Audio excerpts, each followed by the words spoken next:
I never thought I'd be the one to unravel the threads of our family's so-called perfect tapestry.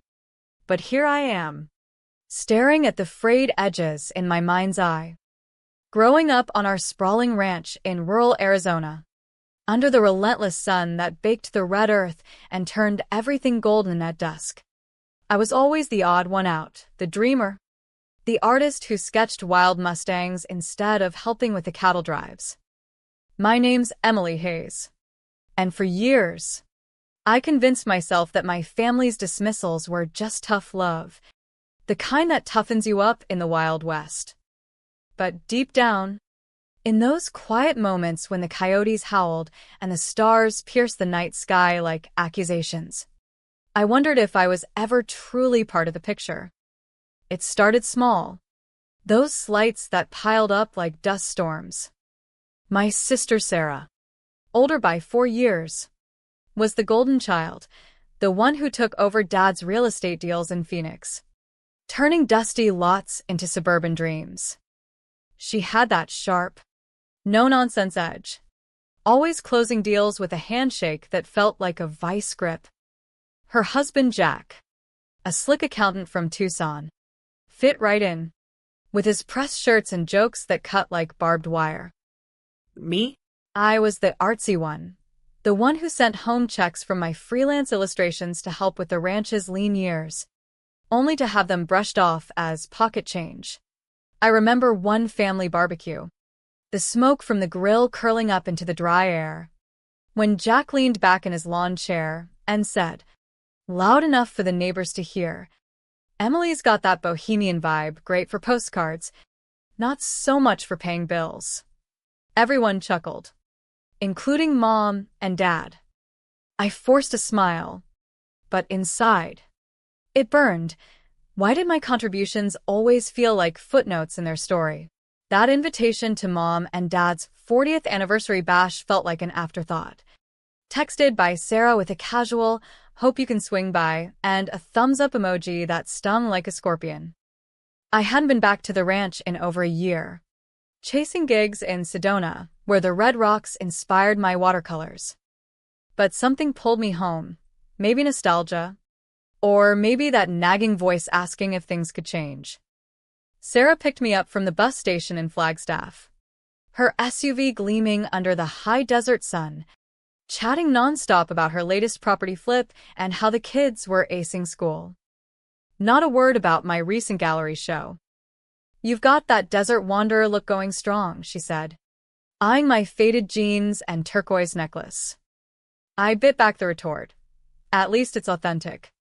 The next morning, over coffee on the porch overlooking the cactus-dotted hills, the family gathered like old times. Dad. William, with his weathered hands from years of fencing, talked about expanding the ranch. Mom. Laura. Fussed over the huevos rancheros. Jack hovered by the orange juice, his laugh booming. I tried to blend in, pouring my own cup. When he spotted me. "Emily, still doodling for a living?" Hey. "Not everyone's cut out for the real world. Some folks are just scenery." He grinned, expecting laughs. I met his eyes steadily. "Scenery holds up the whole damn view, Jack. Without it, everything falls flat." He blinked, mouth open like a fish in the dry wash. No one else said a word, but inside me, a spark ignited. How long had I let them paint me as the extra? The anniversary party was at the old community hall in town, string lights twinkling against the starry sky, tables laden with brisket and cornbread. I walked in alone. My fiancé Chris was flying in the next day from his job in California. At the seating chart, my name was missing. The hostess checked her list, then led me to a rickety table near the kitchen doors, half set with mismatched silverware. "Mix up." "Hon," she said. Sarah swept by in her designer boots, champagne in hand. "Oops. They figured you were a no-show." I shrugged. "They've made worse assumptions." She didn't linger. As the night wore on, I sat there, nibbling on cold rolls, watching Dad toast to building legacies that last generations. The photo slideshow played, family trips to the Grand Canyon, holidays around the Christmas tree, but I was cropped out of every frame. Even the one from my high school rodeo, where I'd won a ribbon, now it was just Sarah beaming with my trophy. My chest tightened. Was I that easy to erase? Inside, the question swirled. What had I done to deserve this? Was my path so threatening that they had to rewrite history without me? Jack's speech pushed me over the edge. He stood, glass raised. 40 years of grit and glory. While some carry the family torch, others, well, they're along for the ride. His eyes skimmed the room, landing on me with a smirk. Laughter rippled, awkward and forced. I gripped my napkin, heart pounding. This wasn't just dismissal, it was deliberate humiliation. No one can make you feel small without your permission, I reminded myself.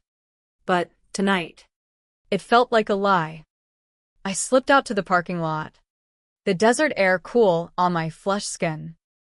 Why fight for a place at a table that never set a chair for you?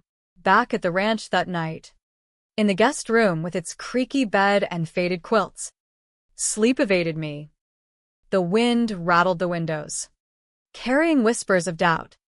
I thought of all the times I defended them, to friends, to Chris, saying they were just old school. But now, the truth clawed at me. They needed me small to keep their world big. My phone buzzed, a message from an old college buddy with a screenshot from a group chat. Sarah's words, "Emily's the pity project mom keeps around for good karma." It hit like a gut punch. All those nights I'd helped her with business plans, only to be labeled charity? Betrayal isn't a storm, it's a slow erosion, wearing you down until you're raw. By morning, exhaustion fueled my resolve. In the kitchen, amid the sizzle of bacon, Sarah's daughter Anna, all of 5 with pigtails, looked up innocently. "Mom says you don't have a real job." Ao Eminencia. "What's a pretend job?" The room froze. Ismael Tehea. But inside, rage simmered. Even the kids were poisoned against me. I stepped outside, coffee cooling in my hands, staring at the horizon where the mountains met the sky. How do you fight a family that teaches invisibility as inheritance? The weight of that little girl's words lingered like smoke from a distant wildfire, choking my thoughts as I stood on the porch. The Arizona sun climbing higher, unforgiving in its clarity. I wasn't angry at Anna, she was just echoing the poison dripped into her ears. No. The fury coiled in my gut was for Sarah, for the way she'd woven her narrative so tightly that even innocence got tangled in it. Inside me, a storm brewed. How many years had I swallowed these insults, convincing myself it was my role as the easygoing sister? But now, each memory resurfaced like buried artifacts in the desert sand, sharp and unrelenting. I wandered back inside, where the family buzzed around cleanup from the party. Stacks of photo montages sat on the counter, Sarah's tribute to Mom and Dad. I flipped through them, heart sinking. Holidays at Lake Powell, barbecues under the mesquite trees. Even my college graduation where I'd majored in fine arts despite their protests. But in every image, I was gone, cropped, airbrushed, erased. One from our family trip to Sedona showed Sarah with my sketchbook in hand, as if she'd drawn the red rock formations herself. My stomach twisted. This wasn't forgetfulness. It was theft. Plain and simple. The kind that steals your identity without leaving fingerprints. Sarah breezed in, juggling coffee and her phone. "What's with the face?" I held up a photo. "You edited me out." Again. She waved it off. The designer picked the best angles. no bikie. No epaleji. Just that casual deflection. like I was overreacting to a spilled drink. But inside, it screamed, "Your presence ruins the frame." I dropped the stack and walked away, the echo of my boots on the tile mirroring the pounding in my head. Why did I keep coming back? Hoping for scraps of validation? Lunch on the patio was a farce, with Dad at the head, praising Sarah's latest deal that kept the ranch afloat. Mom nodded along, her smile as brittle as dried clay. I cleared my throat. I sent those monthly wires during the recession, covered the feed bills when the drought hit hard. Silence descended like a sudden chill. Dad frowned. Did you? Well, We didn't ask for handouts. Mom chimed in. You were always so insistent. dear. Insistent? I'd scraped by on ramen to help them. And now it was reframed as my burden? I pushed back my chair, the scrape like a declaration. Excuse me? No. This was erasure. Not just of photos, but of facts, twisting my generosity into obligation. In the guest room, I pulled up my bank statements on my laptop, the digital proof staring back, transfers labeled for the ranch. Love e eminência. It wasn't about the money, it was the denial, the way they rewrote my role to fit their script. Tears pricked my eyes, not from sadness, but from the raw ache of realization. Families like mine don't break you with blows, they do it with omissions, leaving you questioning your own memory. What if I stopped playing the supporting role and demanded the spotlight? Chris arrived that afternoon, his truck kicking up dust on the long driveway.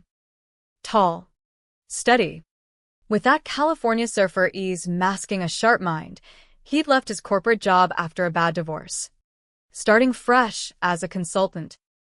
We hugged, and, in his arms, the tension eased a fraction. Over iced tea on the porch, I spilled it all, the slights, the erasures. He listened, eyes darkening. I've seen this before, he said quietly. With my ex and her family. It's not you. Eminência. It's their insecurity. But inside, doubt gnawed. Was I the problem? Too sensitive in a world that valued grit over grace? That evening, as the sun dipped behind the mountains, painting the sky in fiery oranges, we joined the family for a casual dinner. Jack was subdued, nursing a beer, but Sarah dominated, regaling everyone with tales of her property empire. I watched, the inner turmoil building. How could I love them and resent them so deeply? It was like loving a cactus, beautiful from afar, painful up close. Then, a text from an old friend popped up, another screenshot, this time from Sarah's social media, where she'd posted my watercolor of the ranch, captioned, my latest creation, honoring our roots. My blood boiled. That was mine. Sent as a birthday gift to Mom, with a note tucked in, may this always feel like home. I confronted her later, in the kitchen as she loaded the dishwasher. That's my painting. Sarah. Why claim it? She shrugged. Mom loved it, and I figured it'd look good online. Chill out. Chill out.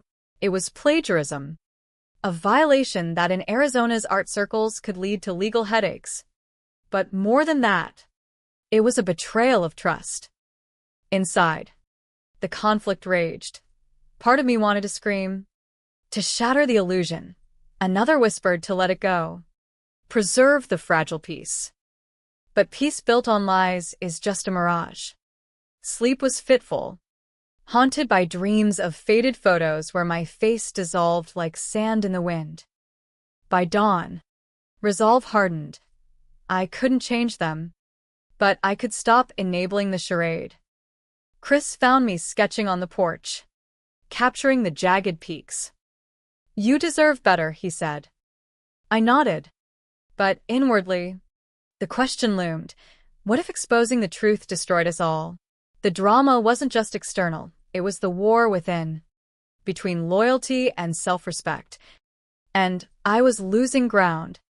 The inner storm intensified that morning, each breath feeling like a battle against the suffocating weight of unspoken truths. I paced the guest room, the wooden floors creaking underfoot like accusations I couldn't voice. Why did their approval still matter so much? It was like chasing rain in the desert, elusive, leaving you thirstier. Chris suggested a drive to clear my head, and we headed to the nearby canyon, the red walls rising like silent witnesses to my turmoil. As we hiked, he shared more. Sarah tried to sabotage my old marriage, spreading rumors at work. That's why I walked away from the job. The life. His words hit hard. She wasn't just competitive, she was destructive, resenting anyone who shone outside her shadow. Inside me, grief mixed with rage. How had I missed the signs? Defending her as ambitious when it was manipulation?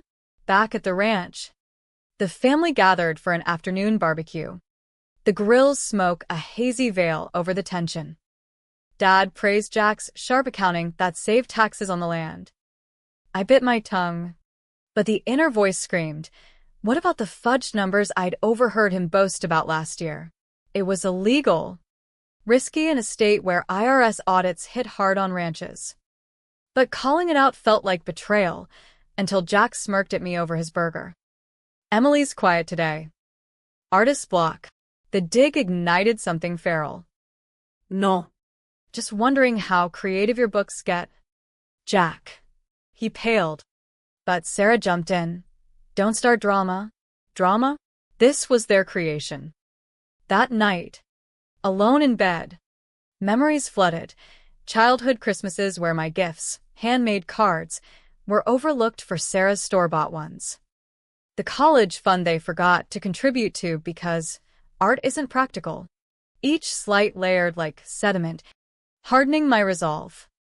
But doubt crept in. Was revenge worth the fallout? The law was clear. Fraud could mean fines.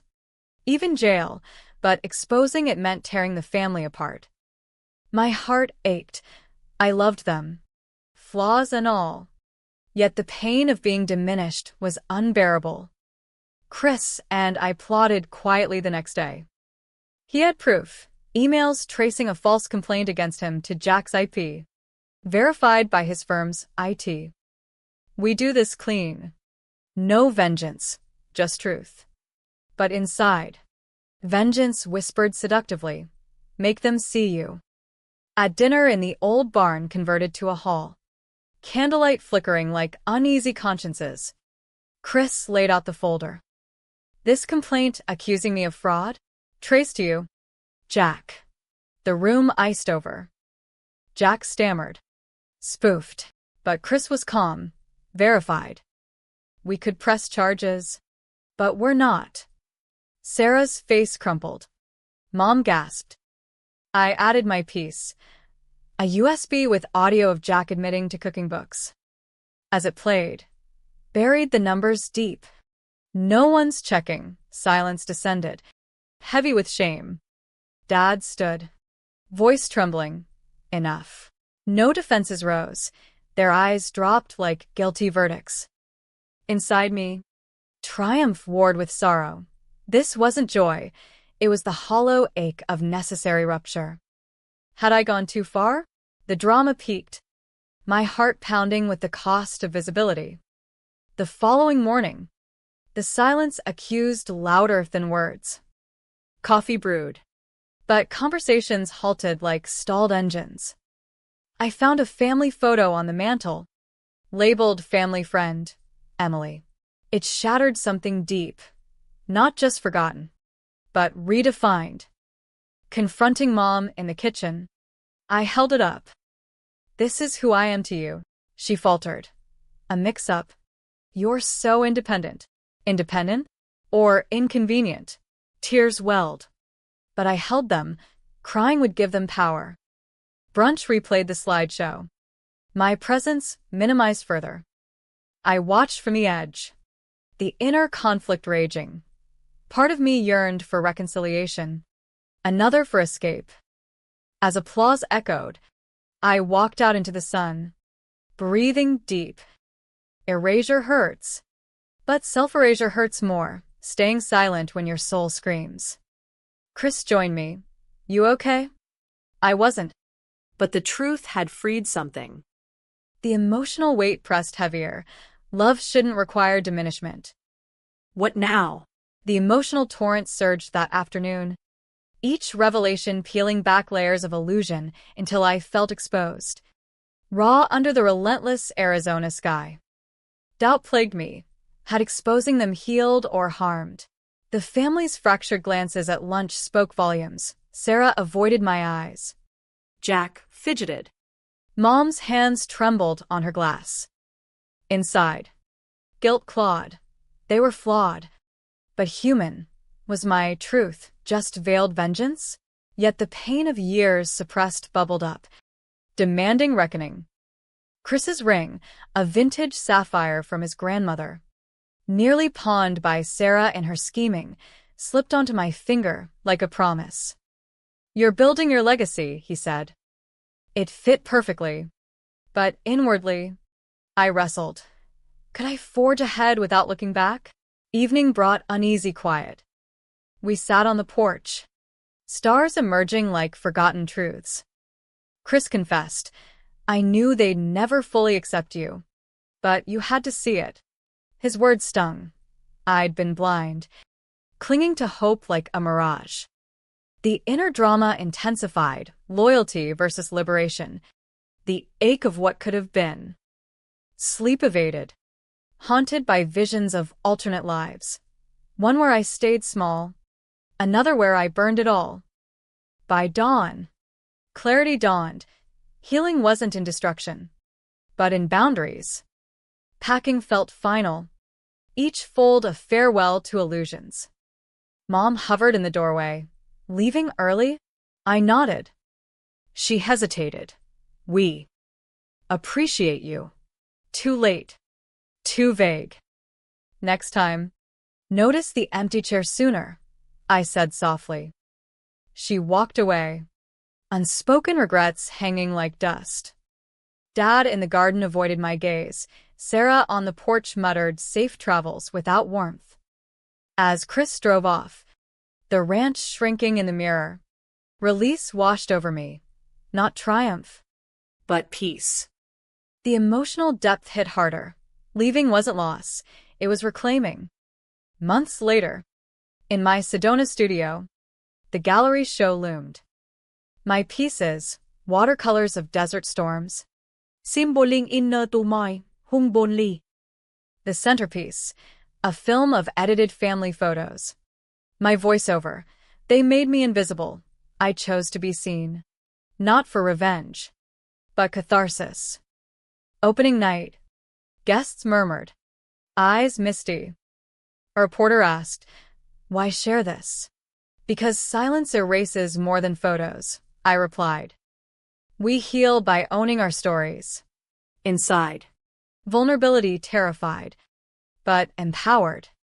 An envelope arrived, Sarah's handwriting. Maybe you were right to go. We miss the real you. No full apology, but a crack in the armor. I recycled it, but pondered. Forgiveness isn't forgetting, it's freeing yourself. The show ended with thoughtful applause. My name in lights. I locked up, standing under the stars. Whole at last. The pain had deepened, but so had the wisdom. Families fracture, but self-worth mends. The emotional abyss deepened in the aftermath. Each day a deeper dive into the soul's shadows, where regret and resolve clashed like thunder over the canyons. Back in Sedona, the quiet amplified the inner echoes. Had I shattered them irreparably? Sarah's note lingered in my mind, a tentative olive branch amid the wreckage. I didn't respond immediately. Instead, I poured the turmoil into art, canvases splashed with turbulent skies, mirroring the storm within. Chris supported silently, but I wrestled alone. Forgiveness felt like surrender. Yet holding grudges chained me to the past. Weeks turned to months, the ache evolving from sharp stabs to a dull throb. A call came from Mom. "We saw your show online." It Hurt, but opened eyes. Her voice cracked, vulnerability peeking through the stoic facade. Inside, empathy surged. They were products of their own erasures. Dad's hardscrabble youth. Mom's unfulfilled dreams. I visited the ranch unannounced. The driveway familiar yet foreign.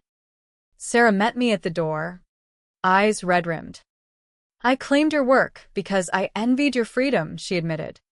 Jack nodded nearby. "The fraud. I'm facing it. Getting help. no excuses. Just accountability, legal counsel involved. Amends in motion." We talked through the night, tears flowing like rare desert rain. Dad shared his fears. Thought toughness built character. But it built walls. The confessions peeled back generations of silence, revealing shared wounds. Inside me, the final conflict resolved. Revenge had exposed, but compassion healed. We didn't erase the past. We reframed it. With me in the center. The anniversary redo was small, a picnic under the stars. Photos included all. No craps. Laughter rang true, laced with lessons. Family isn't perfection, it's presence. As I drove away, lighter, the article of wisdom solidified. True strength lies in vulnerability, turning pain into bridges. We'd all been erased in ways. Now, we chose visibility. The journey's depth taught. Heal others by healing yourself. A gentle legacy, enduring as the West's eternal horizons.